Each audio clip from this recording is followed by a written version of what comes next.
Wayne's World, rising above the noise and confusion. It's Wayne's Word. Oh.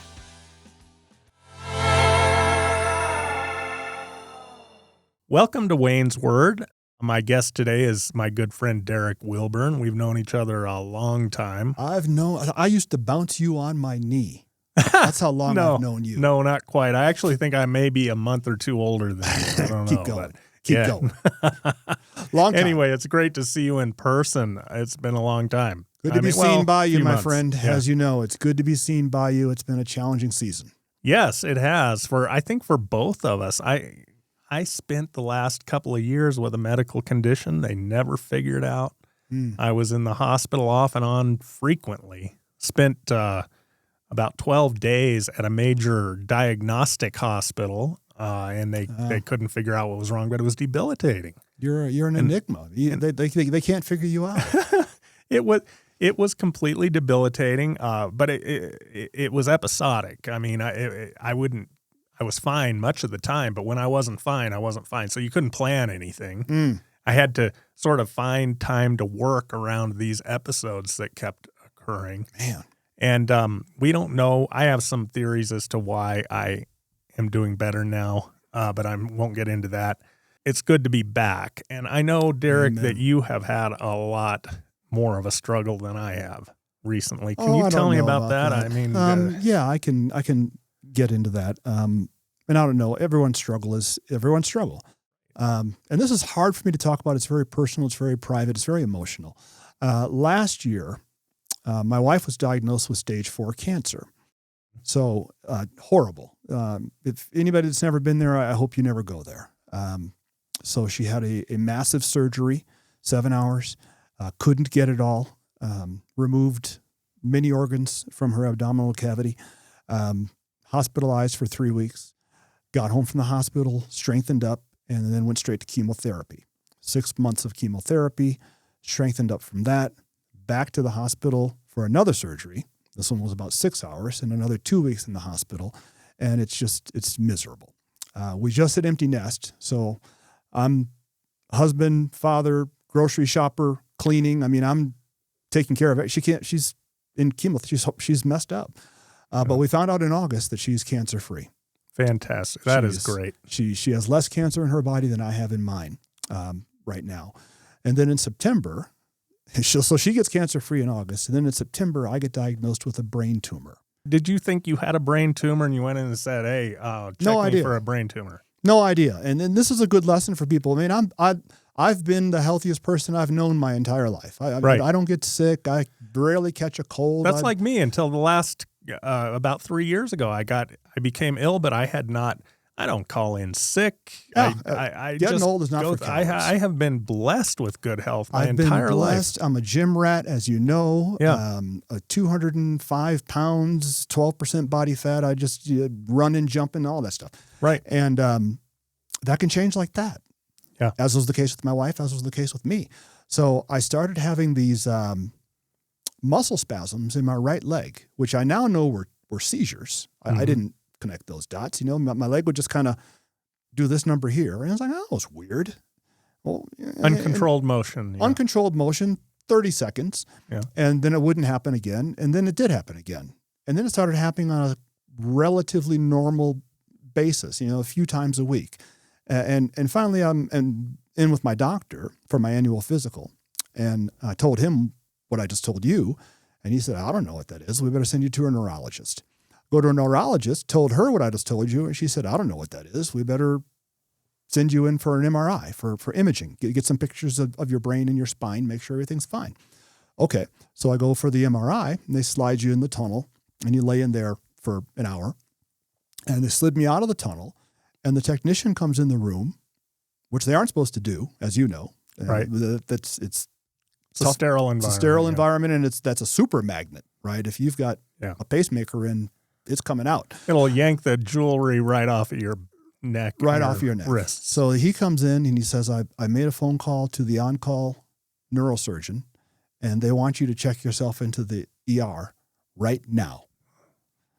And to speed the story along, to keep from boring your audience, they discovered I had a golf ball-sized tumor on the left side of my brain.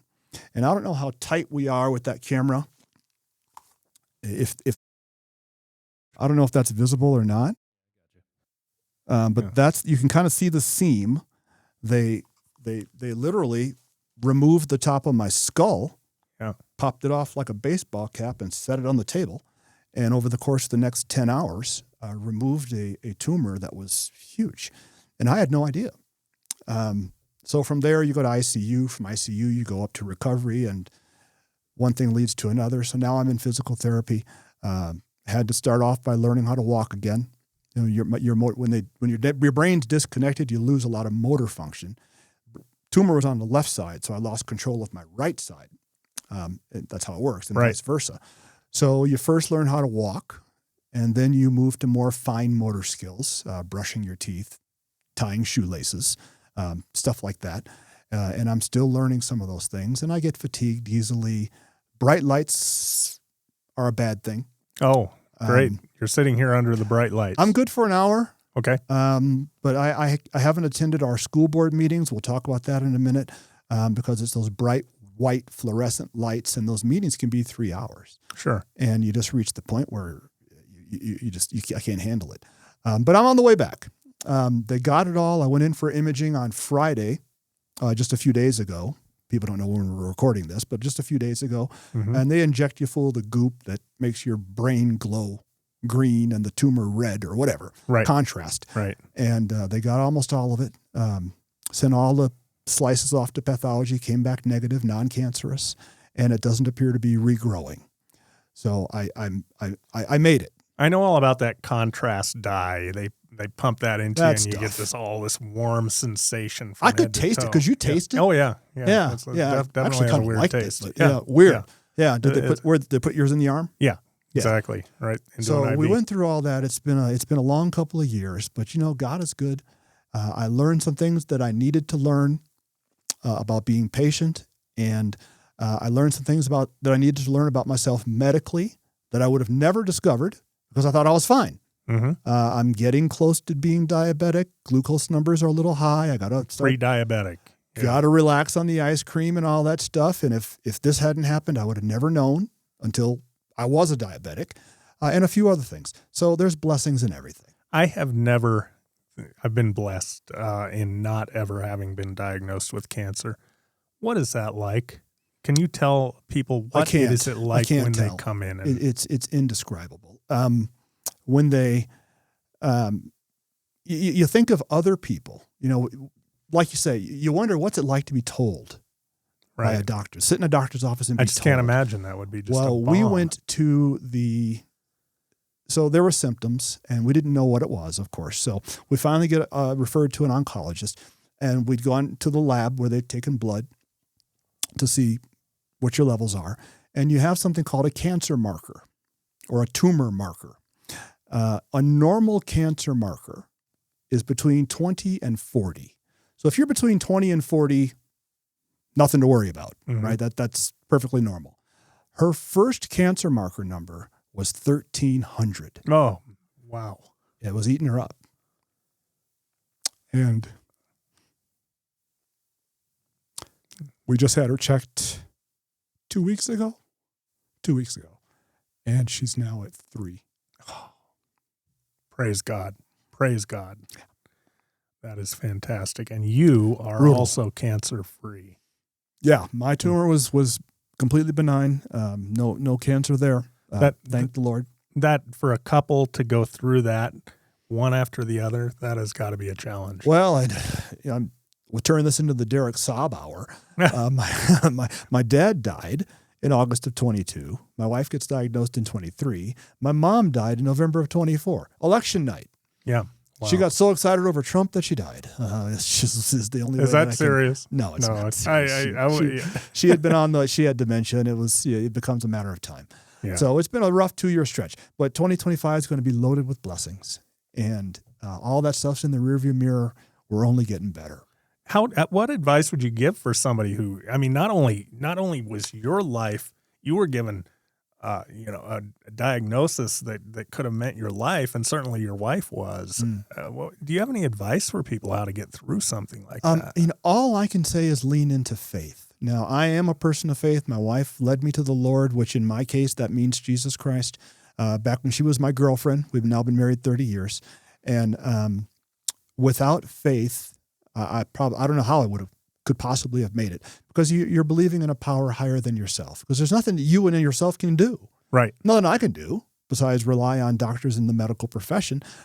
So we just really pressed in and really stayed humble, stayed in the Word of God, and that's what worked for me. And I think it would work for anybody, but I understand that there's Buddhists, there's people who don't believe, there's atheists and all that stuff. But that's just the system of belief that I hold got us through.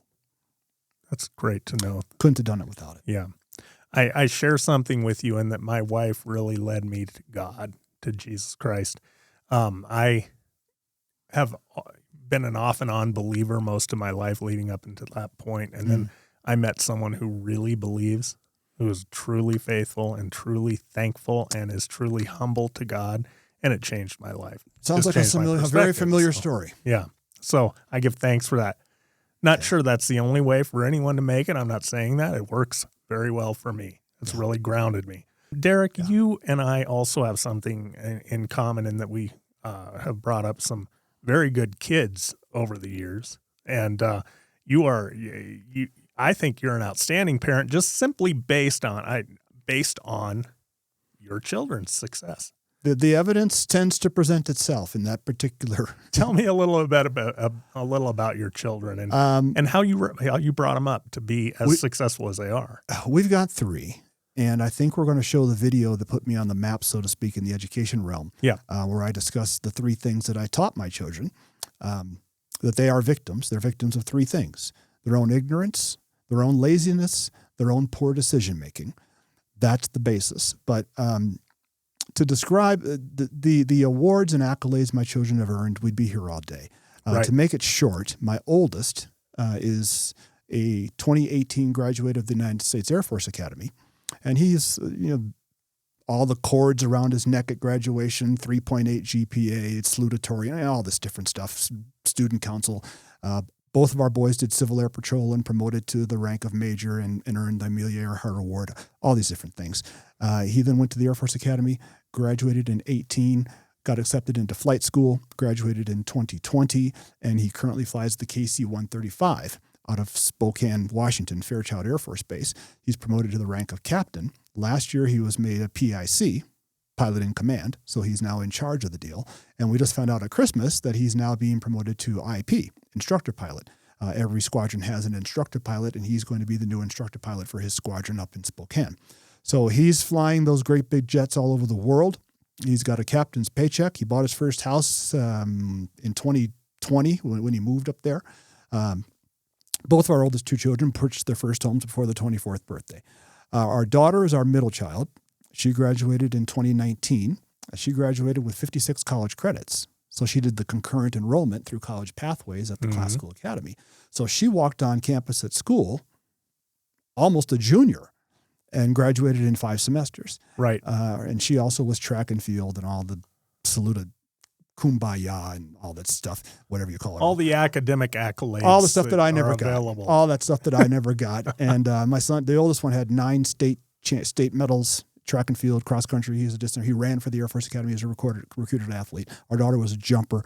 Her last year of college, she interned for a regional bank. She went to college in Grand Junction, Colorado. As soon as she graduated, that bank hired her, and she now works for that bank.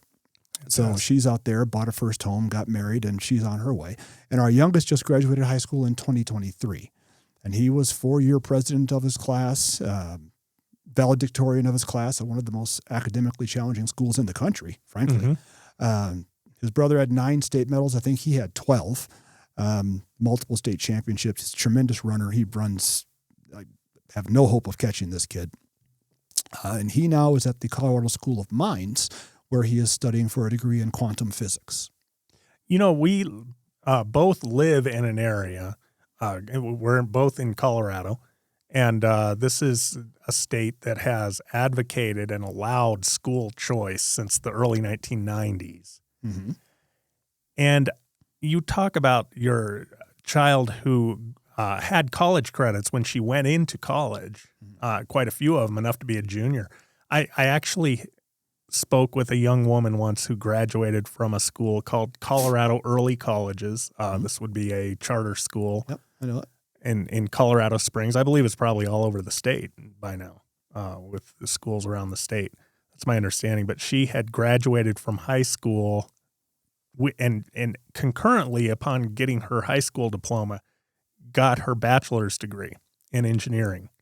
And this was Brilliant. 12, 13 years ago, and she was going to be making $60,000 right out of high school, working for Hewlett-Packard, I believe it was. Wow. Right out of high school. I think this is a fantastic movement that we're seeing. It is. I think that a lot of time is wasted in high school when they could be, and then you start college and you've got 4 years ahead of you. And for a lot of 17, 18-year-olds, that goes south pretty quick. You get into an environment where there's first time away from home, lots of temptation, and you come out the back end, if you do, 90, 110, 200 grand in the hole, whatever. Right. There's, to your point, there's no such thing as a situation in which competition does not benefit the consumer. Competition always benefits the consumer. And if your child's in a school where they are not flourishing, for whatever reasons, and there is another school in which they can flourish, or at least you think they can, you ought to have the ability to move them over there and find out. It's a brilliant thing in Colorado. And one thing that I'll add, because it's going to come up sooner or later anyway, I sit on one of the school boards here in Colorado Springs. I'm speaking as a private citizen. I'm not speaking on behalf of that school board. But the school board that I sit on does a very good job of servicing the community, accredited with distinction for 16 years in a row. And I just gave the rundown of my kids. And believe me, that was the Cliff Notes version. They're very, very accomplished. Yeah. Yet there are people in our school district who look at me and say, that man, Derrick Wilburn, has no business being around children. Well, but certainly a majority don't, because I think you won your election by good numbers. Yeah, we won handily. Yeah. So you being this parent, you are it's easy to document that you did well bringing up your children just by what you just told us. And thank you. Yeah. Well, I wasn't alone, needless to say.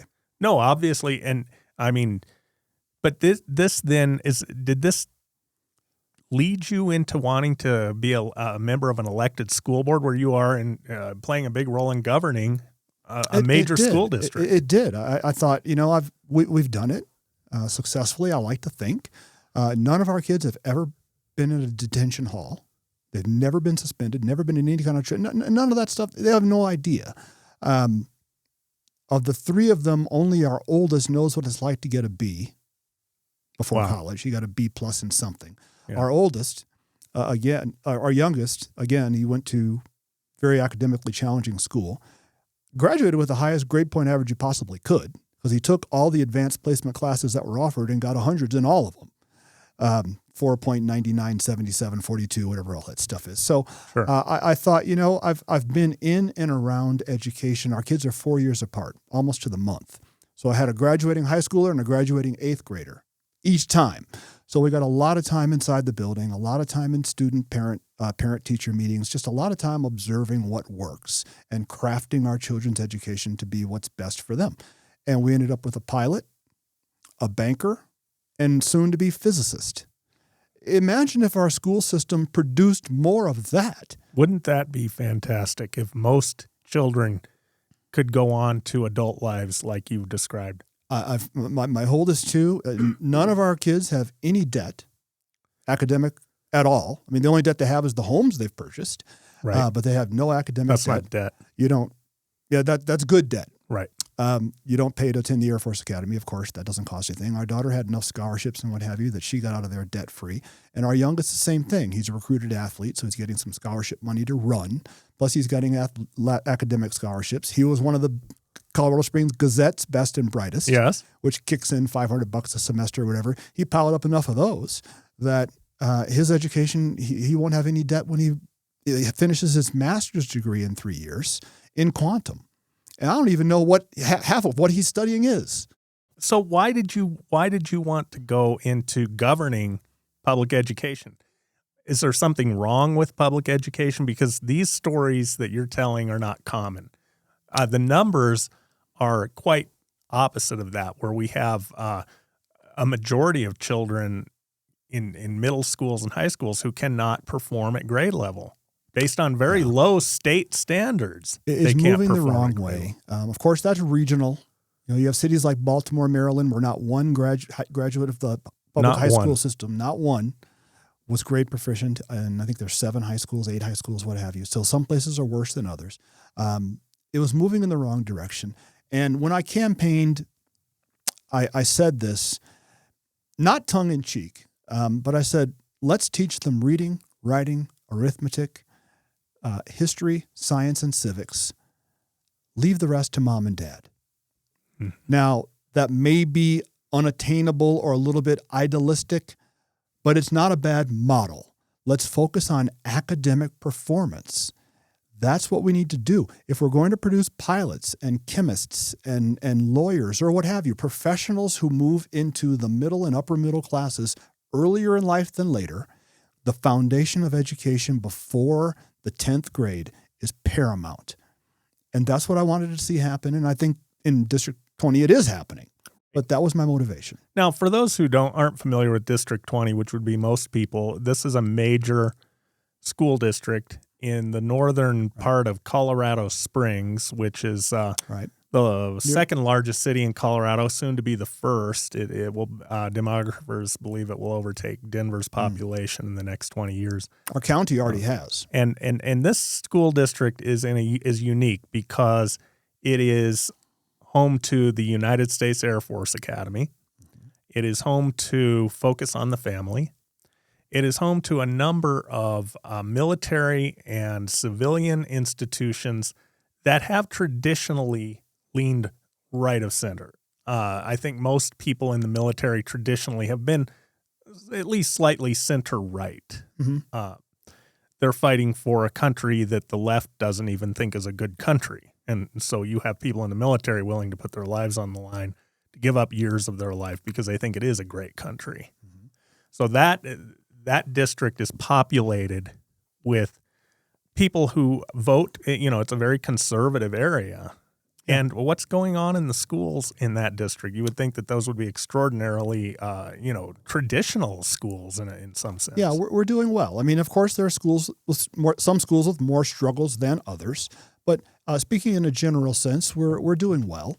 But you're right. Our district where we live, Focus on the Family, Every Home for Christ, Compassion International, we may even be a little further right than center right. And it shows in terms of who gets elected to office, and that would certainly include me. But these schools, our schools don't need to be brought under control. We just need to improve performance. And by focusing on academics, that's how you do it. There are people who don't want to focus on academics, but they're voted out of office in our district. You have, as a member of a local school district, a large local school district, in a very prestigious sort of district, you have taken on a bit of a national profile. I mean, you've said some things and done some things that have caught on and that people really appreciate across the country. Tell me a little bit about that. It all began, this is in 2021. They were considering adopting some tenets of critical race theory in a neighboring district. This wasn't in my district, it was next door. But some people asked me, I mean, I've got somewhat of a reputation in the community, former vice chairman of the Colorado State Republican Party and some other things. People recognize me as an outspoken conservative, and I'm a Black American. So they said, would you mind coming and just giving your thoughts on whether or not this should be adopted? And I did. So I had 3 minutes to speak. We all did.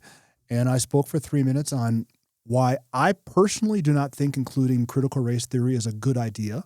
I think that the wounds of America's past, picking at the scabs, is not helping them heal.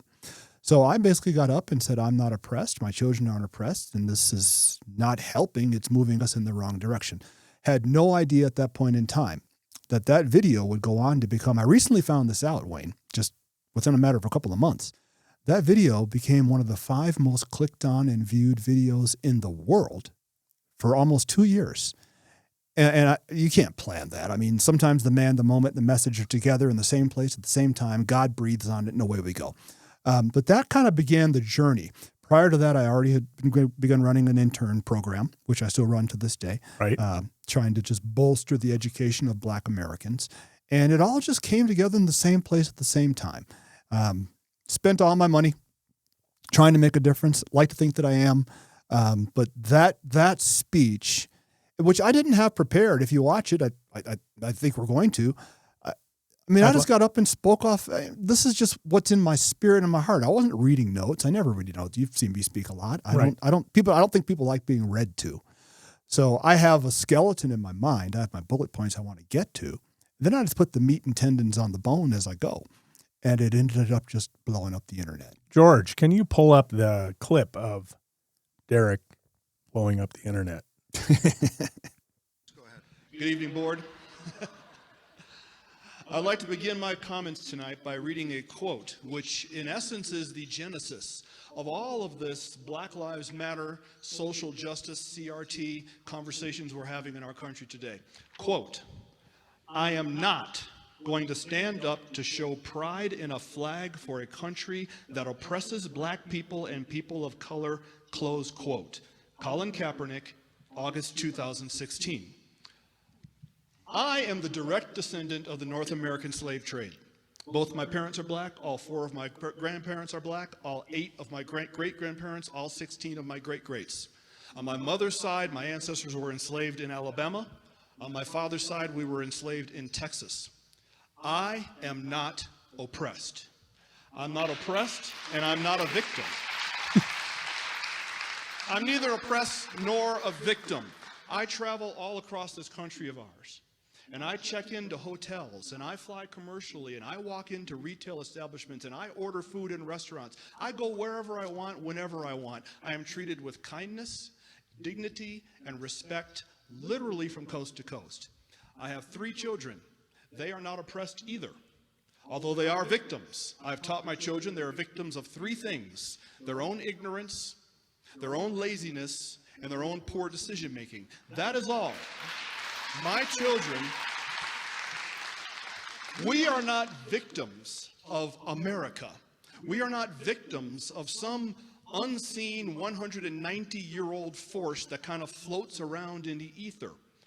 Putting critical race theory into our classrooms is taking our nation in the wrong direction. Racism in America would by and large be dead today if it were not for certain people and institutions keeping it on life support. And sadly, very sadly, one of those institutions is the American education system. I can think of nothing more damaging to a society than to tell a baby born today that she has grievances against another baby born today simply because of what their ancestors may have done 2 centuries ago. There is simply no point in doing that to our children, and putting critical race theory into our classrooms in part does that.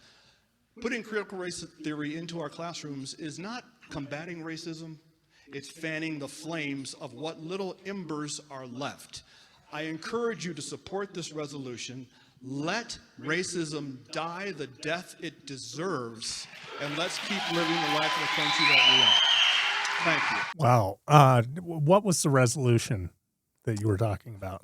I read it at the time. I don't recall it. It had to do with critical race theory, with introducing some components of CRT into curriculum and what have you. Right. And it just blew up, and I ended up on Fox, all over the place. Sure. And I tell you, to this day, I still get hate mail from leftists who hate it. Why would they hate that? You have to ask them. You have no idea how many people have either commented publicly on posting on social media or emailed me directly or whatever. Comments like, white people, it's really too bad that this man is so disconnected from the experiences of everyday Black Americans. Oh, really? White people telling me. White people telling you. That I really don't know how bad Blacks in America have it. It happens all the time because they want to believe it. They actually want to believe that this country is a bad, racist, implicitly biased place where people of color struggle just to get food. They actually want to believe that's true. But I don't think that the general public, and I can't speak for the black community, but I don't think that the general public, including black members of the general public, really believe that, do they? I don't know. I don't think so. I think the people I just described are relatively fringe. What percentage it is, I don't know. But I was on the Dr. Phil show talking about this, and I said, so it's, they've got both sides and you're going at it. And most of my good stuff got edited out. But one of the things I said was simply this. The majority of people in this country who vote twice voted for a black man to be our president. During that presidential administration, we had 2 consecutive black attorneys general, Eric Holder, Loretta Lynch. During the previous administration, we had 2 consecutive black secretaries of state, Colin Powell, Condoleezza Rice. We have black senators and House representatives in Washington, D.C. and in state houses from coast to coast. We have black mayors and county commissioners from coast to coast. We have black millionaires in this country. We now have black billionaires. One of them is a woman. Right? Oprah. We have an entire month, Black History Month, set aside to pay homage to the contributions of black Americans to this country. Dr. Martin Luther King Day is a federal holiday. Juneteenth is now a federal holiday. At what point has America done enough? When do we ever get there and say, you know what, as an individual, it's time for you to do what you need to do to secure your family, your legacy, and your freedoms? And you taught your children that, and they are anything but victims. They are young homeowners, which defies all odds right now in this country.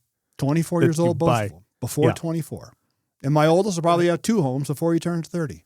Right. And they're probably, going to make good money the rest of their lives. They're going to be respected. Now, if you go back and we look at Marxist doctrine, mm-hmm. One of the nobody ever thought no communist anywhere ever thought, oh, hey, we can go to war with the United States, which is anti-communist. The United States is really the antithesis of communism. Its economy is capitalistic, and they have all of these freedoms, and there's no real central control over anyone. But they're too big. They're too powerful, the United States. We can't go in with an army and we can't drop a bomb on them. We're not going to do that. But what we are going to do is create class division. And they started out with workers versus professionals and wealthy people. Mm-hmm. And they were going to create this big conflict where the workers would uproot.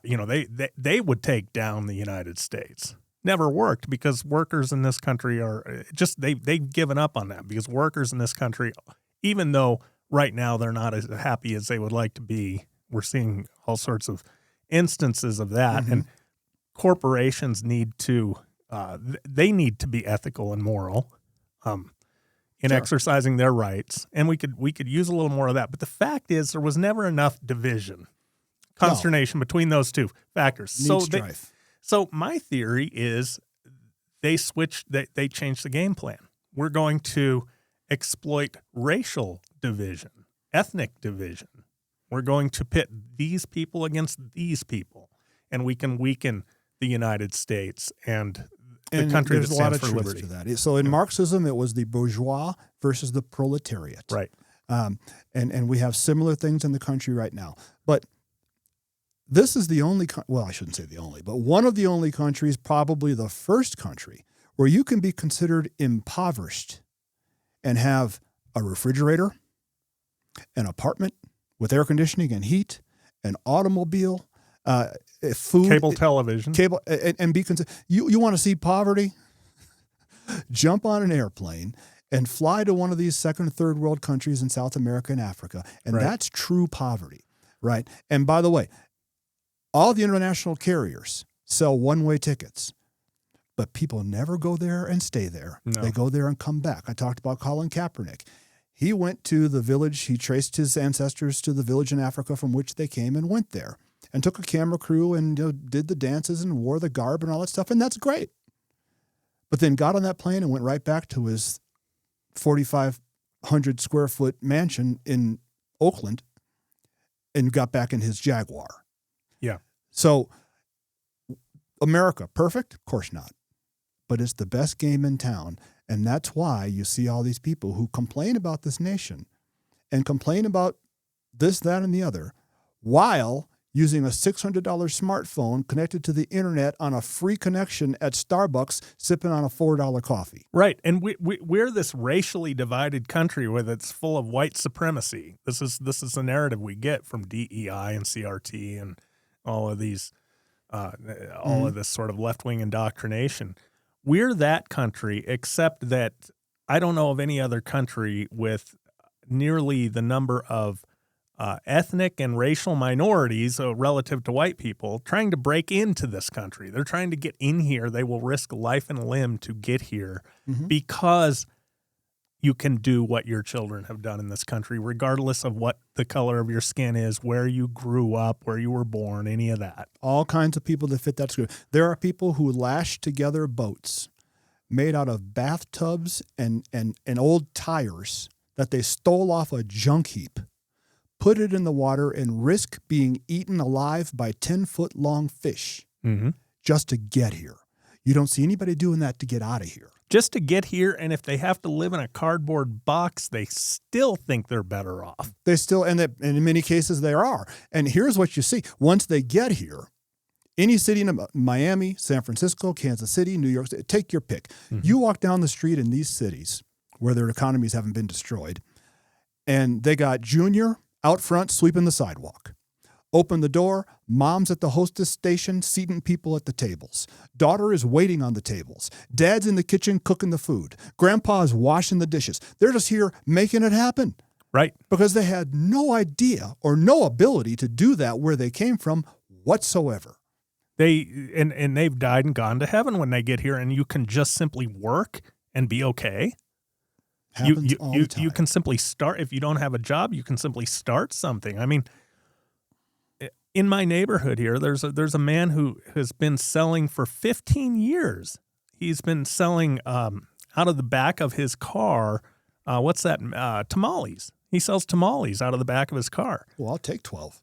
Yeah, they're very good. They're very, very good. There's no such thing as a bad tamale. And he makes a living doing that. And then we had another young family that has a food truck in the neighborhood here, and it's Mexican food, and they are flourishing. They've had a tragedy recently in the family, but it had nothing to do with the American experience. And you can do that in this country. So I would rather be an lower class citizen of Colorado than a upper class citizen of Ghana or Ethiopia or Somalia any day.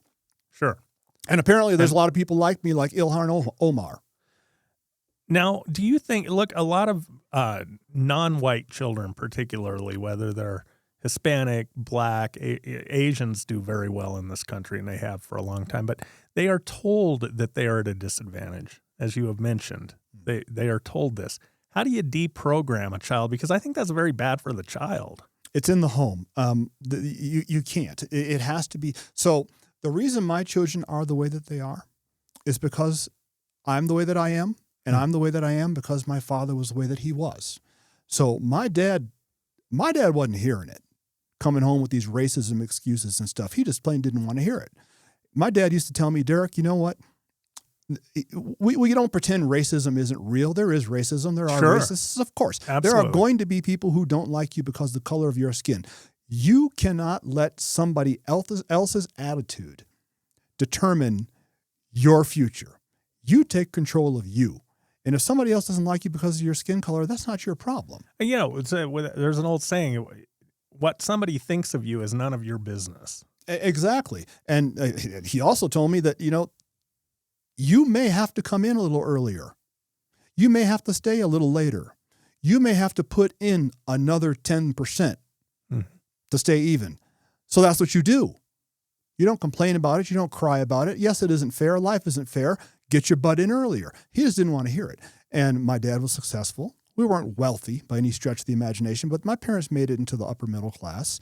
And my dad and mom, and both my parents are Black, heard me say that. All 4 of my grands, all 8 of my greats. Yep. So I am a Black man, descendant of African slaves. And first of all, my parents stayed together. They were married before they had me and stayed together until I reached the age of adulthood. They stayed together until they reached the age of 90, which is not the reality of most blacks in this country, and that's another show. Right. But I had a father who disciplined me, who insisted on my getting an education, and who raised me to be a man. And that's what I did with my children. And what better way to combat whatever racism is out there than that? Yeah. To win, to be better than certainly better than most of the races. I think that, racism is a scourge that we have to continue to work on in this country. We've made a lot of progress. We could make a lot more. I don't even know what that means. Well, that we need to continue to work on. How do we work on racism? Well, I think that we don't tolerate I've hardly ever met a racist, to be honest. I did meet one once on a camping trip. I was telling racist jokes at the campfire 2 nights in a row, and I left. It was just uncomfortable. It was unpleasant. Right. And that's you taking control of you. And I had a friend with me who was engaged to a black woman, a white man engaged to a black woman. He was offended. I was offended. We both just left. Right. That is I'm really hard pressed to come up with other examples of. I mean, if there is this white supremacy out there and there are all these racists out there, I'm not encountering them. But we hear about it a lot. And here's the thing. I live in a state with a fairly meager black population. Yeah. I live in a city with a very meager black population. I live in a neighborhood with a very meager black population, just me and a couple of others. And so if there's all this racism, and people say, well, you just don't know what blacks go through. If racism is that prevalent, it's people like me who would be experiencing it, who spend so much of my time in the company of white people. Right. Yeah. But you know where black people really have a hard time and are getting shot and stabbed and can't find a job? It's where they're surrounded in neighborhoods full of other black people. South Chicago, Gary, Indiana. Keep the list going. Yeah. Baltimore, Detroit, what have you. I mean, right. there's a website called Hey Jackass. You ever look at Hey Jackass? That's literally what it is, heyjackass.com. And they keep track of all the people who have been shot and in what part of the body they've been shot, all those statistics in Chicago every single weekend. Right. The neighborhood I was born in, Morgan Park. My parents moved us out of there when I was a little boy. Thank God. If you put in Morgan Park, Illinois in a DuckDuckGo search, assuming you're not using Google anymore, the first 15 stories will be all the people that got shot and stabbed this weekend. And none of them got shot or stabbed by a white supremacist. Right. And, this is the thing. We've seen campaigns. We've seen Joe Biden talk about that we have this major white supremacist problem and that's the biggest threat to our country. He has said that. They're going to put y'all back in chains. Right. I remember that one.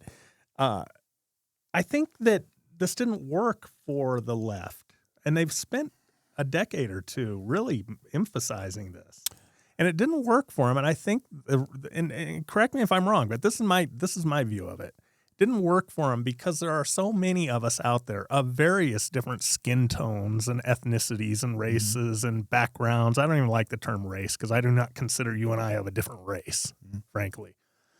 So I don't like that term, but it's what's used in the vernacular. The reason it didn't work, the reason Trump won this election against a black woman was because nobody believes it. Because we work with each other. We golf with each other. We hunt with each other. We spend holidays with each other. When I say we and each other, I'm talking everyone about of every color. Yeah, I mean, I've never been in a work environment that was entirely white. I've never been in a work environment where it mattered. The further we get from it, and this comes back to my thoughts on CRT. So my parents, and certainly my grandparents can remember. My mom's from Alabama, my dad's from South, below the Mason-Dixon line. So their memories are of dogs being turned on people, picking cotton, police running people out of homes, signs over bathrooms, colored, white, signs over water fountains, colored, white. That was their reality. Right. It's not my reality, and it's certainly not my children and their children's reality. So the further we get from it, the less it becomes impactful on a daily basis. But there are people who try to keep it relevant and make sure we keep talking about it. Right. We can't forget history, the good, the bad, and the ugly, and America's got some ugly history. But continuing to act like this is 1942 when it's 2025 isn't beneficial. No, and the NEA, the National Education Association, which in your position as a board member of a school district, you're very familiar with them, and have to deal with them. About 2 years ago, the Colorado NEA came out in writing with a statement. It's irrefutable. That blasted capitalism is something that needs to go away. But one of their biggest complaints about it, in this written statement, is that it's racist, that capitalism is racist. Now, free market capitalism is, I would think, anything but racist. If you look at what you talked about, the Jim Crow laws, the whites-only sections of buses, the drinking fountains, none of that was capitalism. None of that was free market. That was governments. Right. Those were laws of the government. And thank God that they are gone and they will not be tolerated in this country anymore. But that wasn't the market. That was never the market. The market wants to sell you something as much as it wants to sell me something. Bingo. It thrives on exchange, cooperation. Right. And free market capitalism gets everybody $1.99 dozen eggs. That's right. They don't charge you more. No, I mean, those days are over. And I mean, we all remember during the USSR, the days of the United Soviet Socialist Republic, and this isn't before the internet. I mean, you literally had to take pictures and send them to Walgreens. But we all remember pictures of people standing in line blocks long to get their loaves of bread. Right. You literally got your haircut. There was an assigned day of the month or week, alphabetical, when you could go get in line for a haircut because the government controlled everything. I wrote a column years ago. The reason capitalism works is because no one's in control, right? It's decentralized. You can't tell me how many eggs were necessary in New York City this morning. You have no idea. Nobody has any idea. No. How many bottles of water, how many tires, but the right amount was there every single day because no one controls it. Right. There are literally hundreds of millions of transactions each day in this country, hundreds of millions of transactions each day in this country that determine outcomes. And they are all independent of one another. Right. And I can't think of a more democratic system than that. Imagine if Washington, D.C. were to appoint a czar of coffee distribution for Manhattan and New York City. How often would there be shortages? Frequently. Very frequently. Almost always. But how often are there? Never. You can, assuming you can afford it, you can get a cup of coffee anytime you want. We have for $1.50 if you don't have to have the flip, whip, mocha chip stuff that you like. I have to have that. Yeah. No. I've lived through 2 eras of shortages in my 60 years on this planet. And that was the fuel crisis of the 1970s caused by government. That was President Richard Nixon saying fuel is too important to let the market determine the price, so we'll set the price. Yeah, that worked. And before long, you had gas lines going around the block. And then after that, it was depending on the odd or even number of your license plate, whether you could even try to get gas. I remember sitting in a line in Denver with my mother, my single mother at the time. And we waited 40, 50 minutes behind cars to get gas. And all of a sudden somebody, and we were running out of gas. My mother was. You were almost pushing. Yeah. We were in a hard way. And somebody, back then they pumped the gas for you. Someone came along, put a sign on the car right in front of us. Last car for gas. Oh, no. Oh, I don't even remember what we did. We figured it out somehow because I know we didn't end up walking. That's life under but it was unbelievably government controlling frustrating. The means of production. Yeah, that's exactly. And it doesn't work. So to your point, the idea that and the NEA, virtually all leftist leaning organizations have certain underpinnings that are pretty much in common. And the idea that government needs to be bigger and more in control, than smaller and less in control is pretty consistent. And then when you look around the country at black communities, they're all controlled by leftist-leaning politicians. Right. 100%. There's no such thing as a Republican district in a majority black community. That just doesn't exist. In Chicago, we have 50 city councilmen, aldermen. The current makeup of that city council is 46 Democrats, 4 independents, 0 Republicans. Democrat mayor since the beginning of time, all House representatives at the state level, Democrats, all senators at the federal level and House representatives, Democrats, Democrat governor, Democrat lieutenant governor.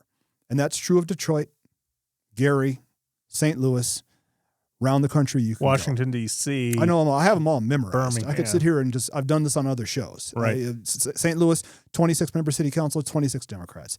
Baltimore, 15-member city council, 15 Democrats. They're all the same. And these cities, none of them are doing well. None of them. No, well, of course, it depends on how you define well. Economically, in terms of crime. Certainly, if you're looking at the inner city black communities, all the statistics you want going down are going up, and all the ones you want going up are coming down. More crime, poor, less education, disappearing middle class if there ever was one to disappear in the first place.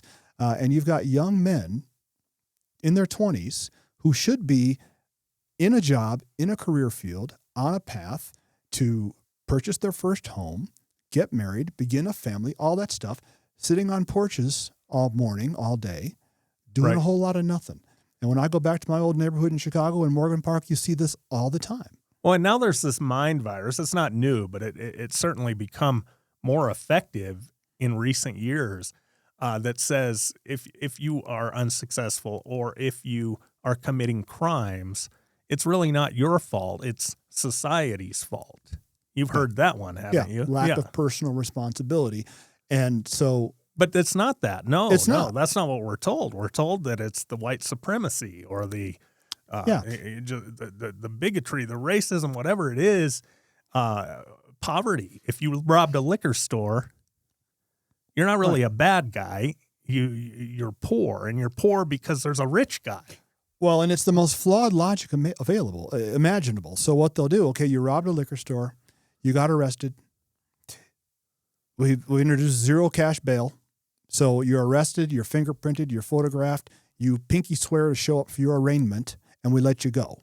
Right. And then don't prosecute you, don't put you in jail, put you right back into the community, the store that you robbed, so you can do it again. And generally, we hear that, the suspect grew up in unfortunate circumstances, is a minority, for example.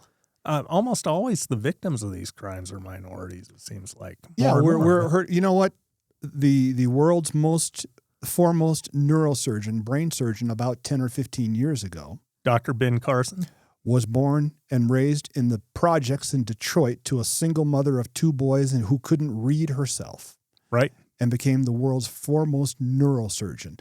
So there are paths and ways of getting it done.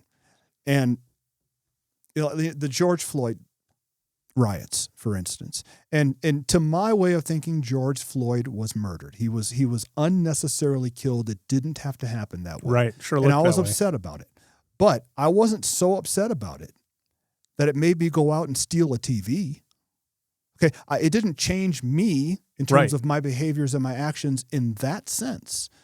But what you have is law enforcement, and more than law enforcement, prosecutors, district attorneys and what have you, who now look at people who do those things and say, well, that's explainable and understandable.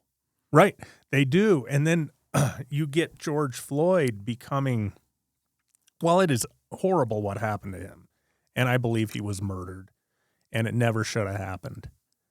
George Floyd is not a hero because that happened to him, yet he is exalted as such. I actually saw something really funny. It was a man on the street thing where someone was interviewing people saying, on the premise that we're going to change the Washington Monument to the George Floyd Memorial. And a lot of people believed it and supported it. It was hysterical. Probably contributed money. Right. Which ended up in the Black Lives Matter leadership buying their 3rd mansion. So I think this has destroyed people, that mind virus, that mentality that you can be a bad person because you're a victim of everything else. Now, you work with a lot of young adults. Mm-hmm. I know this to be true from the years that I've known you. Tell me a little about that. You're here. You're out in Colorado, as we've discussed. Yet you have a lot of influence on young people in Washington, D.C. Tell me a little bit about that and why and how. Sure. I founded and run the People of Color Capital Interns program, POCCinterns.com. First class that we sent to Washington, D.C. was 2017, and it's grown since. So I spend my time recruiting Black college students from all around the country. We've had them from UCLA to Syracuse University and all points in between. A lot of them come from HBCUs. And a lot of them, and this isn't choir preaching. I don't care what your political thoughts or ideology is. I care about, are you willing to work hard, make a good representation of your school and of my organization? And then I will place them working in congressional offices in Washington, D.C. in a paid internship. We pay the internship itself. So most of these kids just can't not make any money all summer. It's a summer internship. We pay their transportation, their airfare to and from, and we pay the housing expense. I rent a block of dorm rooms at George Washington University. Mm-hmm. Because the bottom line is most Washington, D.C. internships go to the privileged few, especially the summer internships. Right. It's just a club, and you're Daddy, a part of it. Daddy makes a call. Daddy stroked a check to Senator so-and-so, and now, you send little Jane up here for the summer. And Right. the big problem is lodging. To live in Washington, D.C. for 2 or 3 months, that's a lot like living in Colorado for 2 or 3 months. The prices are outrageous. It's, D.C., man, I mean, just a hotel room you wouldn't really want right. is now $3.99 a night. No, exactly, yeah. $16.95 for a doggone grilled cheese sandwich and fries. Yeah. So we pay for all of that. And we send these young people to live and work in and amongst the halls of Congress, working for committees, for subcommittees, learning the mechanisms of our system of self-governance. Because what I've learned is many of them don't know because we stopped teaching it. So I'm conducting internship interviews right now. So we're recruiting now as we speak. I ask some of the most basic civics questions that basic to you. How many Supreme Court justices are there and how do they get their jobs? I've been told everything from 2 to 600. Sure. They just have no idea. And Judge Judy's on the Supreme Court. I've heard that one. I've heard, so I asked just building it, but because the education system has failed, we stopped teaching civics. People just don't know. Who are your elected representatives to the United States Senate? They can't name one their of the two of them? Congress person. Absolutely no idea. Now, some of them can, obviously, and those are the ones that pass through the interview process, and I hire them. And I send them to live and work in Washington, D.C. They have a phenomenal experience. They get a tremendous resume builder.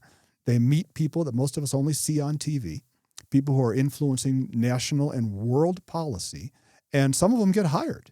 They actually get jobs and go to work for the senator or House representative that they worked for. And these are typically would only go to students from Yale, Georgetown, Princeton, Mm-hmm. The collection. Right. That's the club. Right. And generally speaking, if you look at the Supreme Court, I think Amy Barrett broke the mold because she's That's from right. She's Notre Dame. Notre Dame, yeah. But generally speaking, you look at the Supreme Court, and what is it? It's all Harvard, Yale, Yale. Harvard, Yale, Harvard, Columbia, Yale, Harvard, back 20 years. Right. That tells me if you went to Washington State, you don't have much of a chance. So I'm taking these kids from Howard University and from Jackson State University and different places around the country and putting them working right alongside third-year law students from Yale and telling them, you're not oppressed and you're not a victim. Make the most of this summer. Yeah. And they do, and they get hired. How did you, what got you started on this? Why did you want to do this? I mean, are you trying to deprogram them from some of the garbage that they've been taught about being victims? And not so much about being victims, but I have a passion to open the lines of communication between the Black community and the white community, and especially the conservative white community.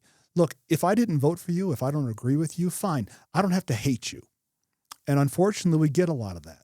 So I'll tell them, I might take a very liberal, left-leaning student and put them in a very conservative, right-leaning office and say, figure it out.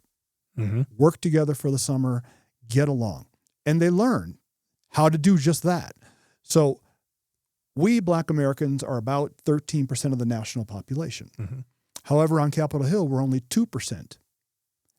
In a city that has a very large Black population. Everyone's I lived Black. there for a long time. If we ever want to get above 2%, if we ever want to break that number, we have to stop saying to half of the political establishment, we don't even want to talk to you. Mm-hmm. We've got to find ways to build inroads both directions and say, you know what?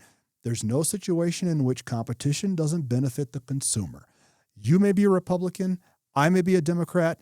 Tell me what you would do for me, my family, my community.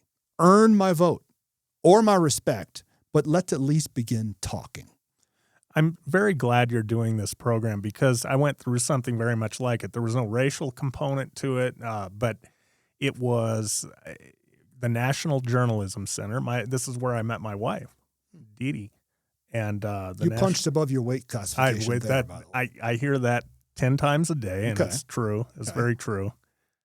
One of the great mysteries of the world. But anyway, no, we met there, and this was a similar program. Although, I say, there was no ethnic or racial component to it. But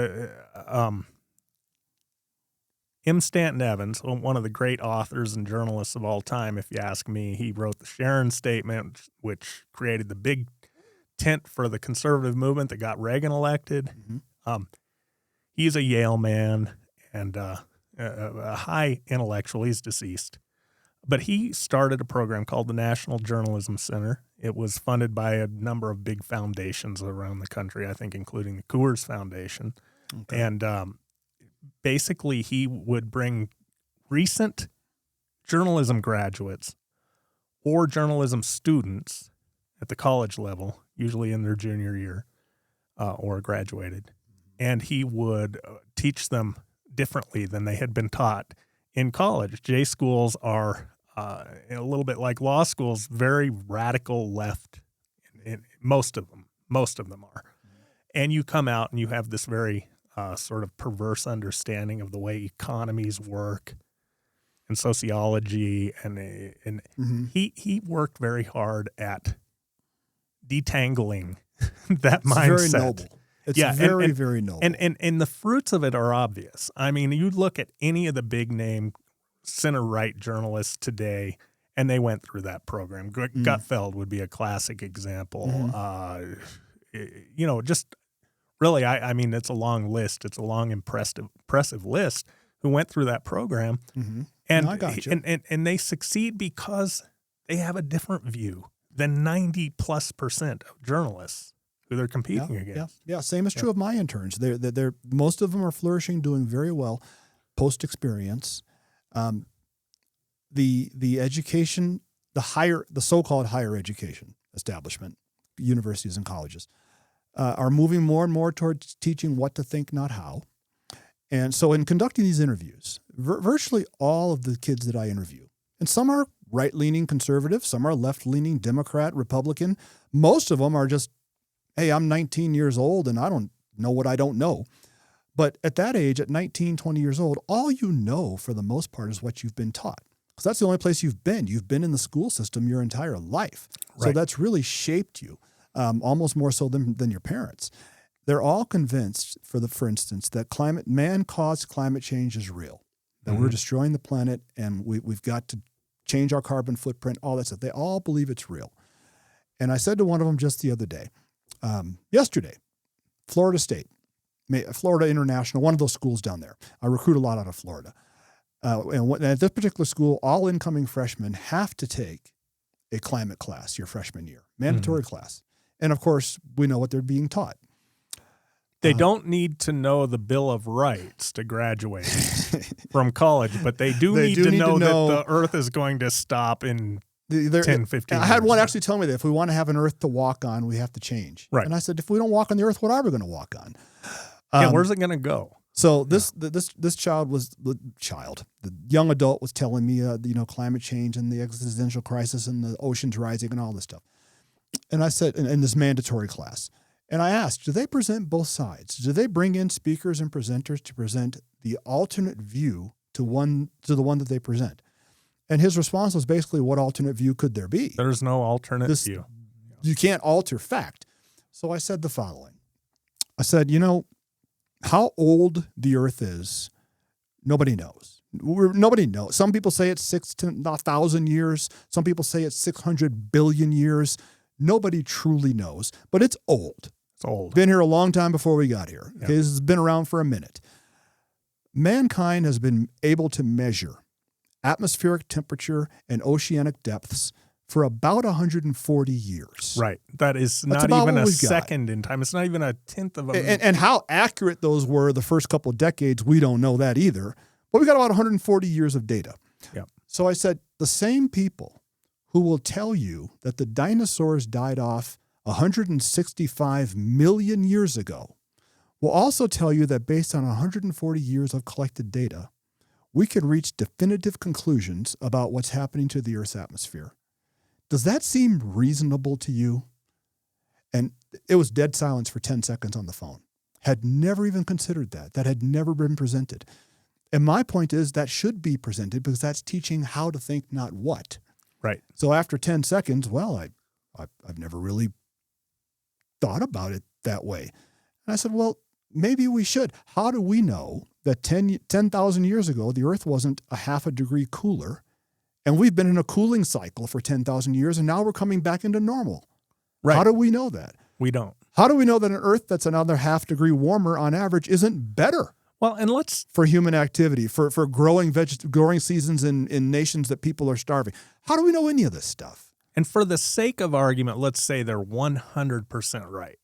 That, in the next century, the planet's going to warm by 2 degrees, and it's going to be a disaster. Cities on the coasts are going to flood. The sea will rise so high. There goes the Obama's mansions. There you go. They got 2. What are we going to do waterfront about mansions. that? So let's assume that is all true. I think in terms of the money being spent trying to stop that from happening, which is mostly futile. We're not going to stop it from happening. If it's happening, it's happening. And certainly these statewide efforts, where one state or one city is doing something, have absolutely no effect because you cannot control the rest of the world and what kind of emissions they put out. And we're causing tremendous harm for people. I mean, utility bills are rendering people homeless because of this expense. I just went over to Nigeria about a year ago, and people there hate our war on fossil fuels. They know about it and they hate it. They resent it because they are having to heat their homes and cook with sticks and dung and garbage. I've seen it firsthand. We visited a friend over there who's a college professor. She's a very successful Nigerian, and they cannot find liquid natural gas because we've shut down. We have curtailed so much production. They can't you can't buy it if you have the money. It's really hard to find. So they have to burn whatever they can find, and that shortens their lifespans. They're inhaling these horrible pollutants. I've seen forests in Nigeria that are just cut down because people needed to burn them, and they're just stumps. Unintended consequences. Yeah, all kinds of that, domestically and internationally. And this is all being done to improve circumstances for humanity. The unintended consequences are immeasurable of all this stuff. So it was just today we got a new executive order banning all offshore drilling from President Biden, which I believe was just to punish the country for voting for Trump. Because if it was that important, they would have done it 3.5 or 4 years ago. Right. Why now? Not 2 weeks before Inauguration Day. Right. And it's available. It provides great jobs. Like you say, is it destroying the planet? We have no way of knowing that. Do we want to be responsible? We want to respect the planet. Of course. And we are. The market is nobody's against that. Again, back to the market. The market has been cleaning up emissions for decades. You couldn't see your hand in front of your face in L.A. in the 1970s. Right. Even Denver in the 1990s. Remember the brown cloud? No, I wasn't here then. Okay. 1990s Denver was about half the time you couldn't see the mountains through the brown cloud. It was, it hovered over everything. It was that bad. It's gotten so much better. They've cleaned it up so much. And, and much of it has been the private sector that has done it through innovation. Government hasn't done it. No, they'll take our money and give it to the Cylinders of the world and it disappears into a black hole. Now, as one who is in charge of a major school district, what do you think the effects of this are on children? I remember when I was a kid, I would obsess over the Cold War. I thought we were all going to get. I grew up. I'm old enough that we had duck and cover. We had fallout shelters. I always thought a bomb was going to end everything, and it was really kind of hard to put effort into grades or to becoming good at something, planning your future, dreaming about your future, because this bomb was going to come and destroy everything. I wonder if there's a little bit of that going on with kids today, thinking that the future is futile. Maybe, but there's another side of that too. And you have a lot of kids who are wanting to get into STEM fields and want to get into some sort of engineering sciences fields and what have you. And they see themselves as being a part of the solution to a problem, real or imagined, but that doesn't matter. If you want to get into an engineering field and dedicate your life work and studies to perfecting technologies to produce a cleaner world, good. I mean, that's a good career field. That's a good field of study. And I'm all for it. So it isn't all necessarily bad. Right. All I want to do is make sure that we're presenting both sides of everything. Yeah, I don't want to tell your kid what to think. There's not one track on anything. Everything is complicated. Everything and is complex. complicated. There are some simple truths that never change. But within that context are a lot of complicated moving parts. And now, one of the most complicated, and we've been at this for a while, so maybe it's time to move on, but one of the most complicated is explaining the principles of unintended consequences. You drive from here out to Lyman, Colorado to jump on I-70 to head east toward Kansas City, and you go through those windmill farms. Windmills are very destructive to raptors. Mm-hmm. We got they kill a lot of birds. And that's changing the ecosystem, of course, because birds kill the vermin, and everything affects everything. And I wrote a column. Every on this. action has an equal and opposite reaction. Bingo. Yeah, and you got and the that solar plays out farms in do everything. the same thing. They're frying birds midair.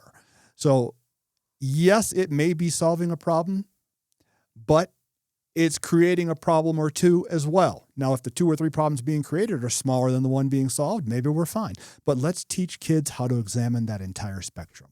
Now, we've talked a lot about sort of the subtle influences that affect children today, the whole victimology lecture, the lectures and books on victimology, which goes under multiple names, DEI, all that stuff, CRT. You name it, it's an alphabet soup. But there are more direct attacks on our children happening in the schools today. You have been very effective at pointing this out. If you would have told me that there was pornography in the libraries of public schools, I would have thought that was crazy. No way.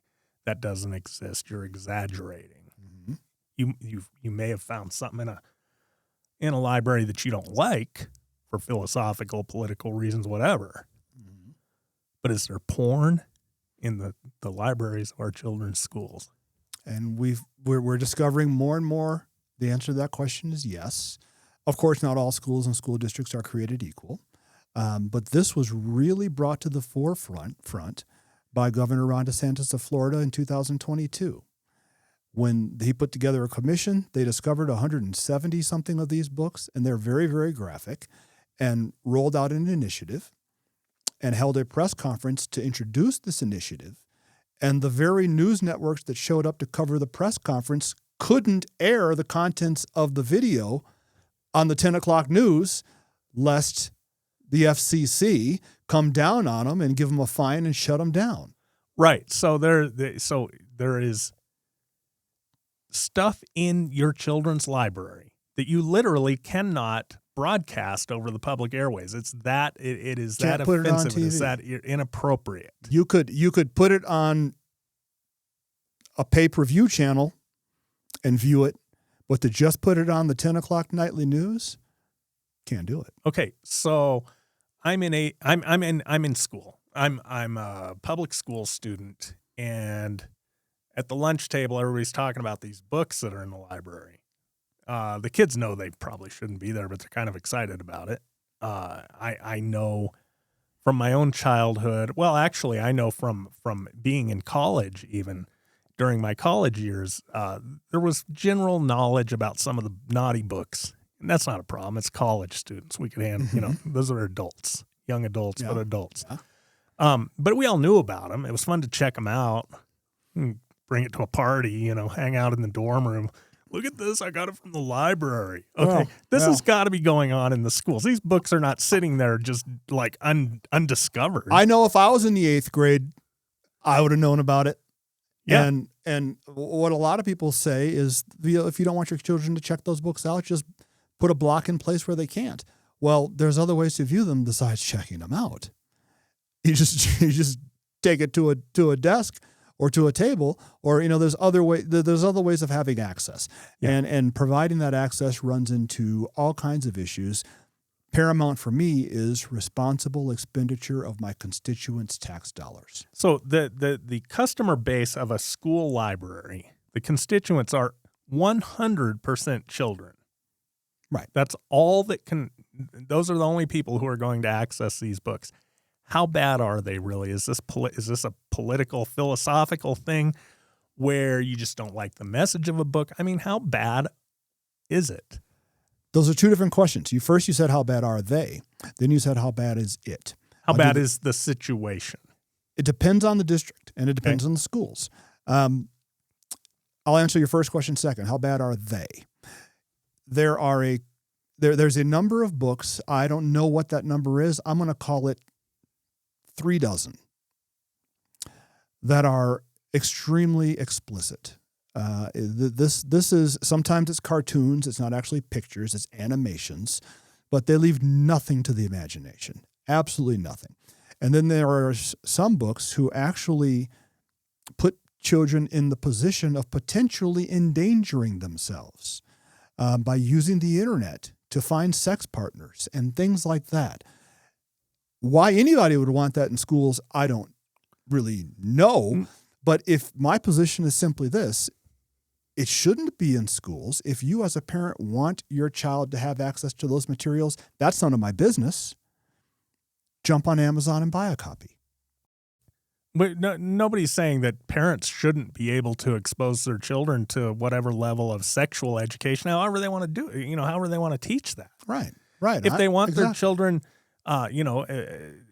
this isn't about what they teach their children at home in terms of what their sexuality may be and how they should express that. Right. I mean, gender, there's confusion. I mean, your hormones, you're 14, sure. All that stuff's going on. And it isn't about LBGT. It isn't a QIA+. It isn't about hetero, straight. It isn't about any of that stuff. It's about safety, responsible management of taxpayer dollars, and providing materials that are age appropriate. Right. Now, by the way, I want to interject something here. We'll get back on track. But as the parent of 6 boys, all of them boys, now all young men. How did you feed that crew? Oh, jeez. I have stories to tell. That's another show. But so our youngest is in high school. He's a teenager. He'll be out of the home soon.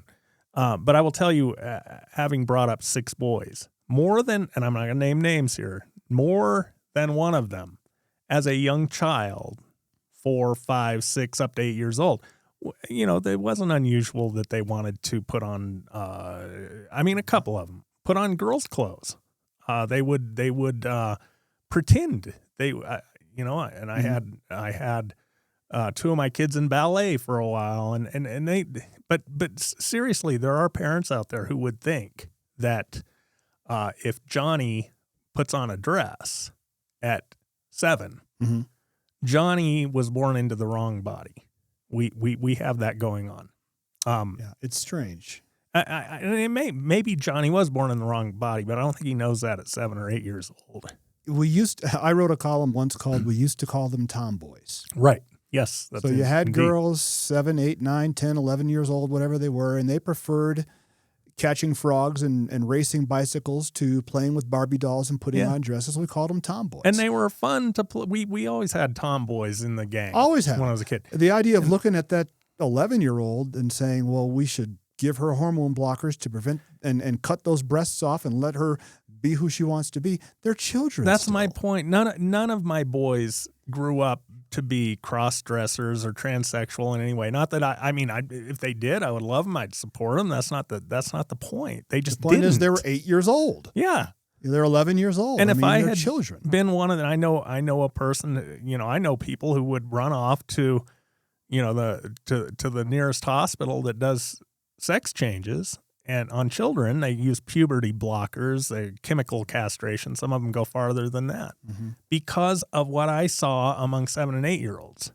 They hadn't gone through puberty yet. And if you block that and they never go through puberty, I'm wondering whether their biology runs its course. And they could end up with an adult life that is unfortunate because of decisions that were made for them, or they were allowed to make for themselves. Before there are people. There's a medical condition called micropenises. There are people who have a micropenis for life. Mm-hmm. There are people who now cannot achieve an orgasm for the rest of their lives ever because they went through some of these treatments at that early of an age, and now for the rest of their life they have to live with those consequences. Right, and I think that through good intentions, mostly, not always, but I think some well-intentioned people, they're tired of the days when you were considered a weirdo, an outcast, if you were. Yeah, keep it in the closet and all that stuff. Right, and we don't want that. We don't want to return to that. But I think that is used as justification for some of these books. So you hear about a book called This Book is Gay, for instance. And, somebody like me might hear that and think, well, okay, that's part of the whole, we're going to eliminate the stigma of being gay, because there are students in school who are gay and they're always going to be gay. Mm-hmm. Fine, you want to, but that's not where this has gone. I mean, it may have started there. That may be part of the reason you have a book called Book is Gay but that's not really what the book is about, is it? No, it's not. It's moved. So that particular book is providing instruction for boys to get together with and have sex with men. With men. And that's just not smart, if nothing else. I mean, people get abducted. All kinds of ills can come from that. How do we know there's really a book in the library that instructs a child, which, again, 100% of the library's patrons in a public school are children? How do we know that? I mean, are you saying that? Is that do you have any evidence to suggest that they're actually telling students to go find a guy in a bar or something? The evidence abounds, my friend. But are you exaggerating? Aren't you exaggerating what's in these books?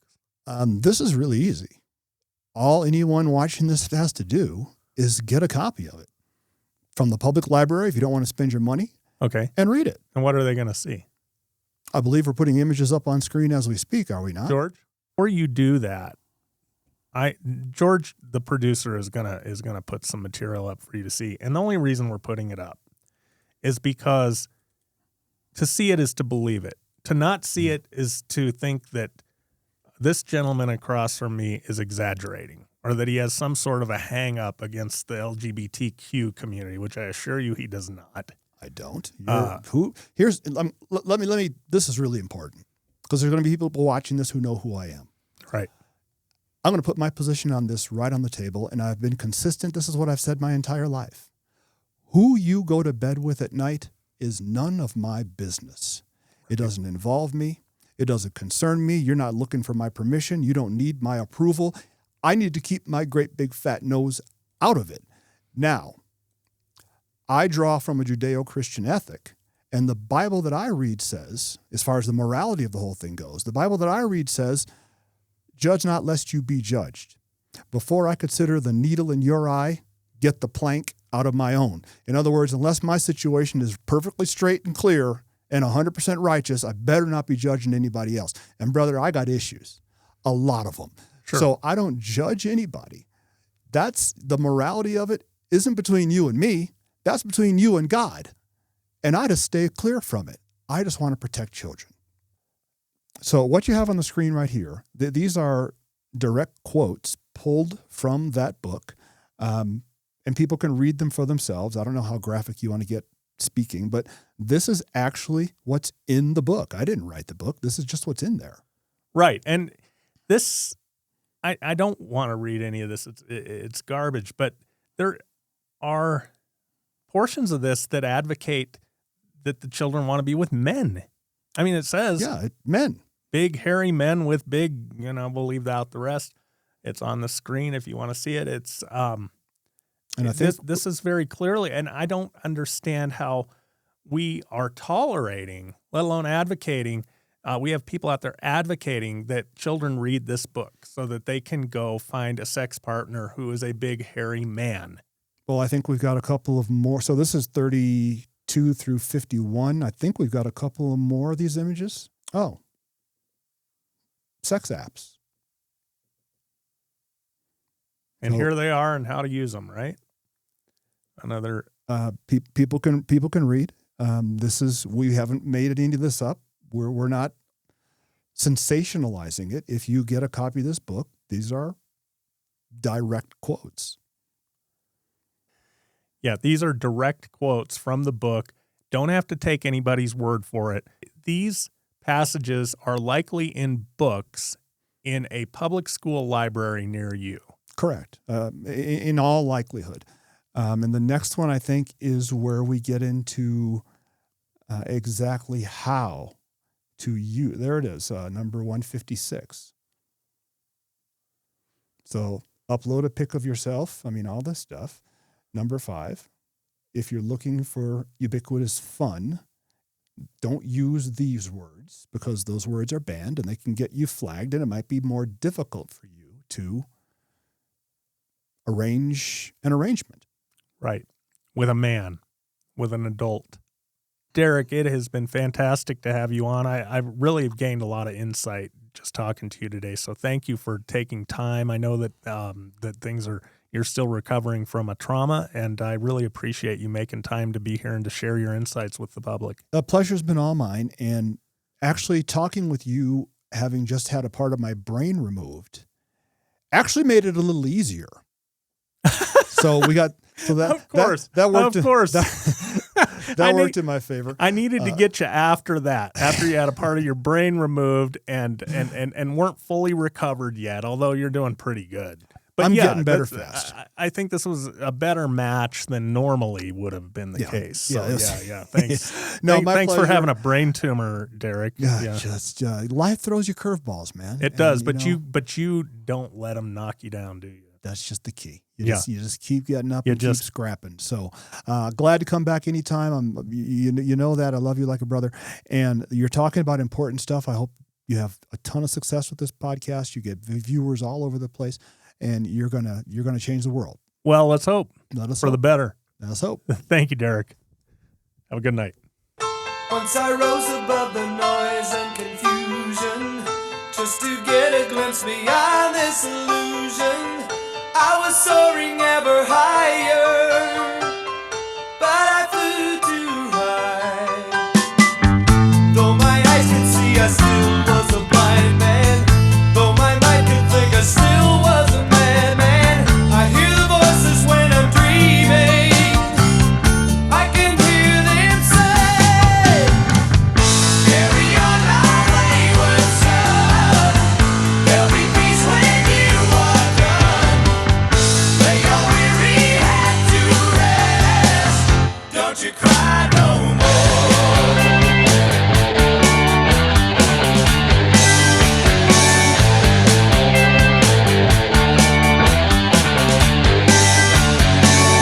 Masquerading as a man with a reason. My charade is the event of the season. And if I claim to be a wise man, it surely means that I don't know. On a stormy sea of moving emotion, tossed about I'm like a ship on the ocean. I set a course for winds of fortune, but I hear the voices say, carry on my wayward son. There'll be peace when you are done. Lay your weary head to rest. Don't you cry